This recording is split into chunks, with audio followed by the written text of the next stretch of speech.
You're up, Slick. Okay.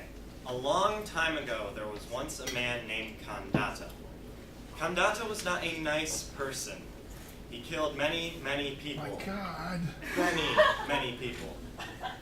So on the day of the Japanese festival, the king was having a parade celebrating himself. I believe the king was very stuck up. However, Kandata wanted to play a joke on the king. So he continued to kill throughout the festival, and all of his guards chased around Kandata and tried to capture him, but failed.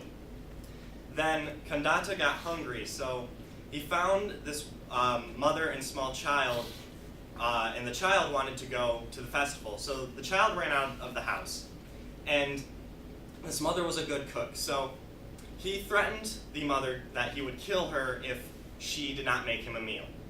She made him some soup, and he ate the soup. Then he killed her. He then went after the king and made a fool of him by threatening to kill him, and almost actually did kill him. The guards almost were able to kill him though, so he ran off and hid. So he continued to kill throughout the days of the festival, and one time when he was about ready to kill a shop owner, he felt a wound bleed. And he figured out the source of this wound. It was the child of the mother. "Give me back my mommy," he said. He was shocked that this kid would take his own weapon and stab him when he wasn't looking. He didn't really know how to react to this, and the guards were able to catch up with him. So Kandata ran. He ran as fast as he could. He found a small house and sat next to it and started bleeding out. He sat there figuring how his life was kind of meaningless, pointless, and then he saw a spider. The spider crawled down, and he was about to crush it, and then he thought, why should I kill this creature? This creature has its life of its own. Why should I kill it? So he let the spider live, and then the guards caught up with him. They tied him up and brought him in front of the king.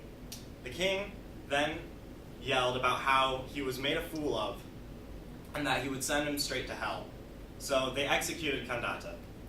Now, Kandata found himself in a very strange place where he saw all of his sins that he had committed in his life and saw many faces that he did not recognize laugh at him. He started to panic, and then he realized where he was. He was in hell. Now, then, a few days later, as he suffered through hell, he noticed by chance, as he looked up, a spider's thread dangling down, slowly coming toward him from the sky. So, Kandata realized that he was saved. "I'm saved!" he shouted. So he climbed this thread and continued to climb. And about halfway up, he began to tire, so he took a break. And he looked up and realized he didn't have too much further to go, and that the distance was not as long as he thought it had been. But then he looked down, and what he saw froze him in his place of fear. He saw thousands and thousands of sinners crawling up the spider web with him, and he didn't really know how to react at first. And then he shouted, "Hey, you sinners! This spider's thread is mine! Who said you could climb it?" He was shocked that the spider's thread was able to hold all of them, let alone himself. So he began to kick all the sinners back down into hell so he could have the spider's thread to himself, afraid that it would snap. After a few sinners had been knocked down, he began to climb again, only to notice that the thread was breaking. He climbed faster and faster, but one of the sinners grabbed his leg. He screamed out, and then the thread snapped. And up above, outside of hell, the spider turned, disappointed, and walked away. That is the story of the spider's thread. Okay.